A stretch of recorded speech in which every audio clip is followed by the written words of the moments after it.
Nais kong magpasalamat sa aking mga miyembro ng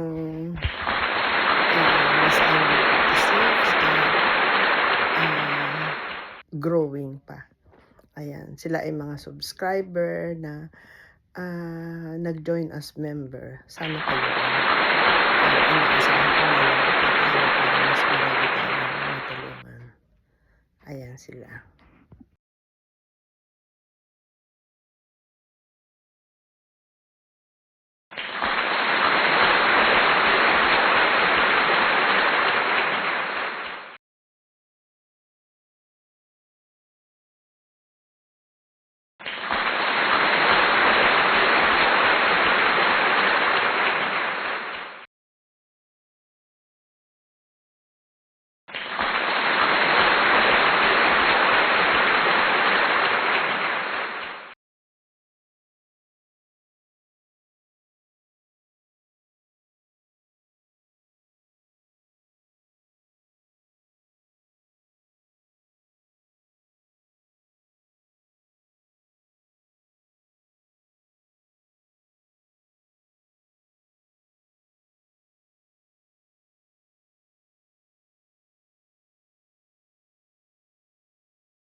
Some of the factors that triggers, or rather the dementia, people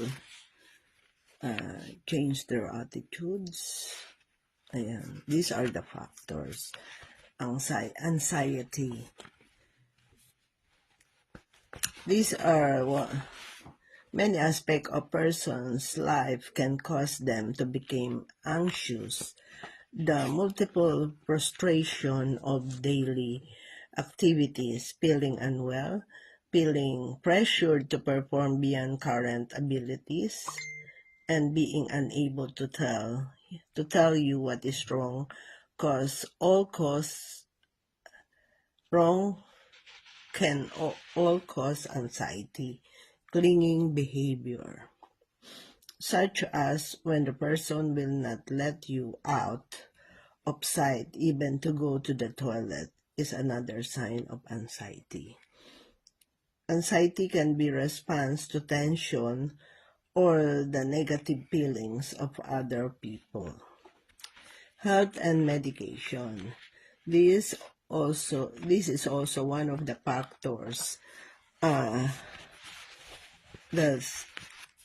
makes them change their behavior. Changes in physical health can cause discomfort, anxiety, and concern, which in turn may trigger dementia-related behavior.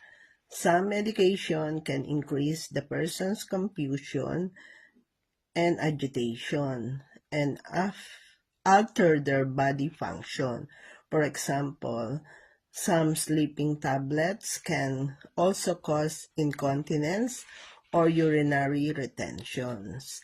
So there are medication given to the residents that cause them to have the incontinence of bowel, that it causes sometimes diarrhea, and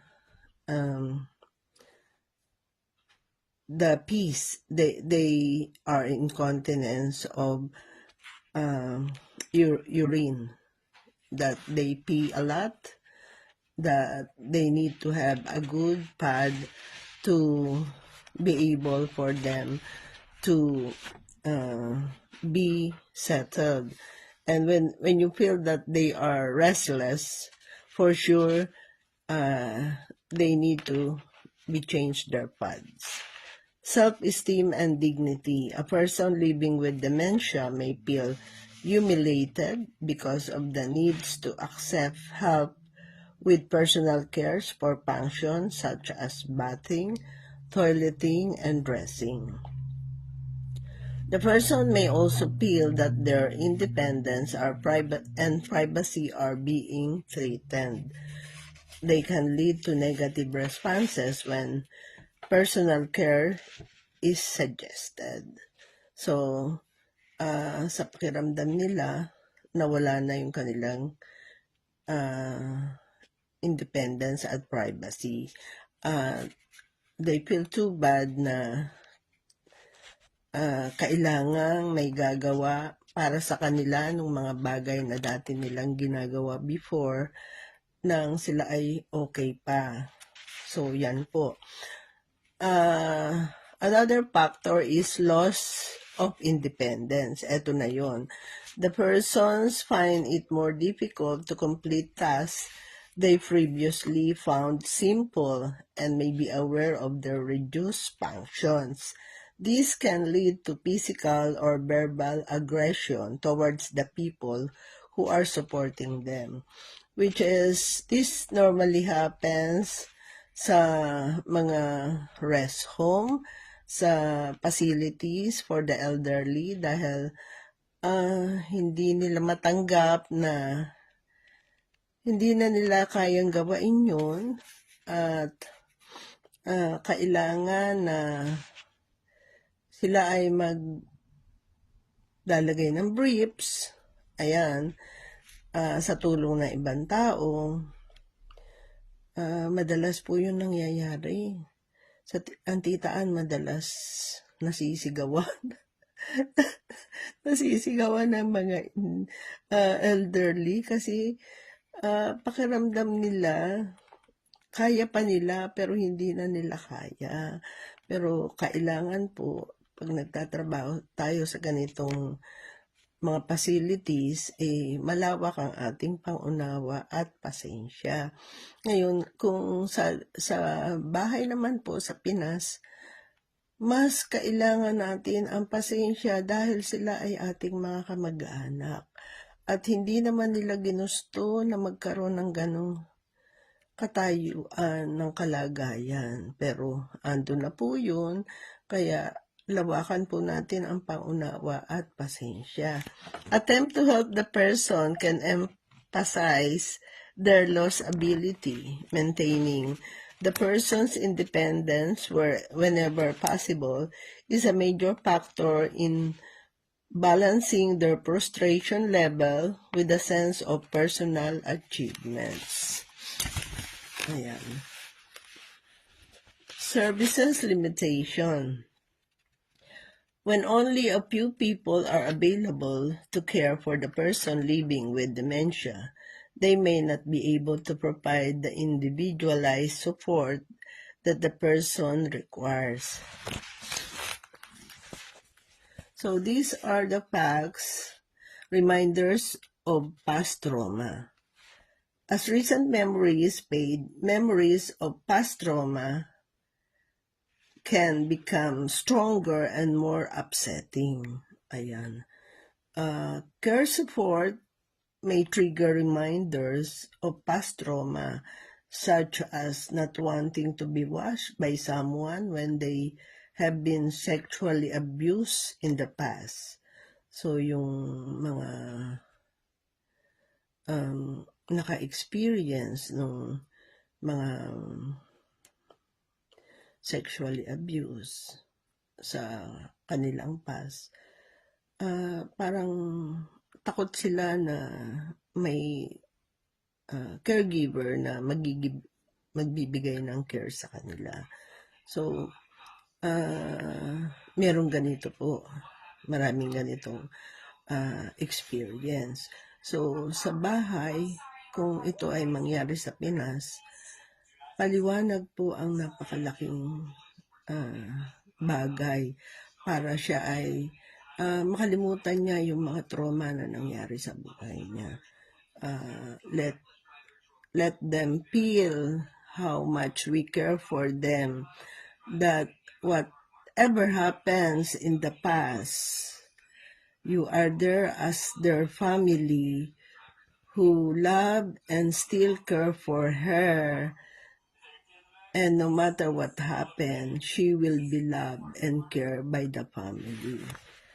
Those who have experienced trauma may find it hard to express their feelings or explain how trauma is affecting them.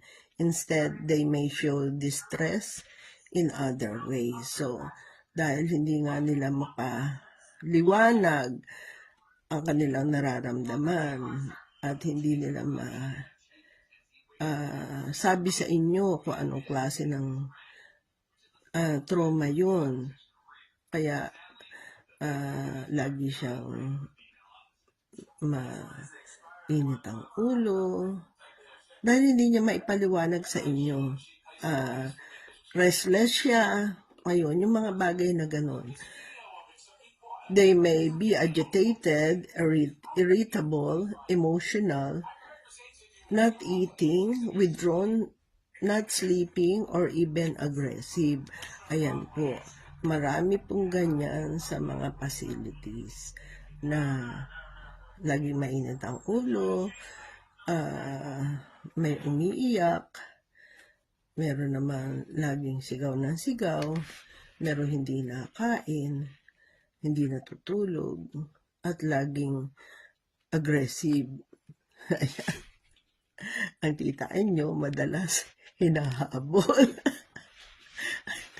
Ayan, hindi ko din sinishare sa inyo. Madalas ako nahahabol.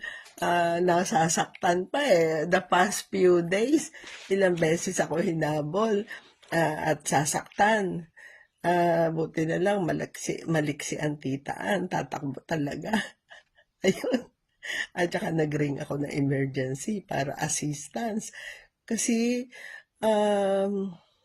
once na, syempre pagka nasaktan ka, lalabang ka. Hindi po ako lalaban kasi mahal ko yung trabaho ko. Magre-ring na lang ako ng bell, at kung nasaktan man ako, basta hindi naman malala, okay na yun sa akin. Ayan. They may also withdraw from people, refuse care, and not to engage in activities. At yung mga ganyang may past trauma, gusto nila laging mapag-isa. Ayaw nila sa may laging, yung may grupo-grupo, ayaw nila yan. At yun nga, ayaw nila ng cares. Kasi nga, iniisip nila yung nangyari sa past, maa-abuse na naman sila. Yun po. Kaya pagmamahal at assurance na they are safe sa mga bawat sitwasyong ganyan, kailangan ang reassurance. So, cultural factors, ito po. Knowing the cultural background of a person living with dementia is important in determining the kind of support that they will be provided. Culture can affect communication, food preferences, what we celebrate, how we show respect to an older person, and the person enjoy doing, what the person enjoy doing. So, ito po yung mga salitang Maori na nais kong i-share sa inyo. Mate wari-wari is the Maori name for dementia. So, kung may lapis po kayo at gusto nyo matuto ng salitang Maori, mate wari-wari. Ayan po.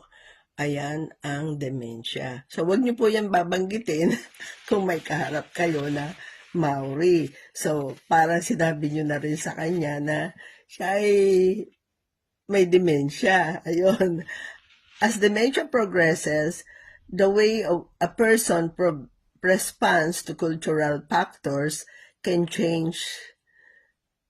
The person may revert to their first language, which can be verbal communication difficult. Ayan. Kaya kailangan, ako sa totoo lang po, nag-aaral ako ng mga Maori words. Ayan, kasi maraming Maori dito sa New Zealand. At nung ako ay nag-level 3, may course, kasama sa course namin, at saka sa, ayun, yung Maori. At may, yun, may certificate yun. Celebration events can trigger happy memories and help the person to retain contact with others and socialize in a meaningful way. Ayan, yan yung mga bagay na nagti-triggers sa kanilang behavior. Food can trigger pleasant memories and help the person living with dementia relate to past events and times. A person experiencing dementia may find meanings in religious activities and events. This can also help to reduce anxiety and increase their sense of security. So, a person experiencing dementia may find meaningful in religious activities and events. Sana po may natutunan kayo sa ibinahagi ko sa inyo ngayon. Mga factors na nagtitrigger sa behavior ng tao na may dementia. God bless us all po at suportahan po natin ang mga kaibigan, kamag-anak na nakaka-experience ng ganitong sitwasyon sa Pilipinas at sa ibang panig ng mundo.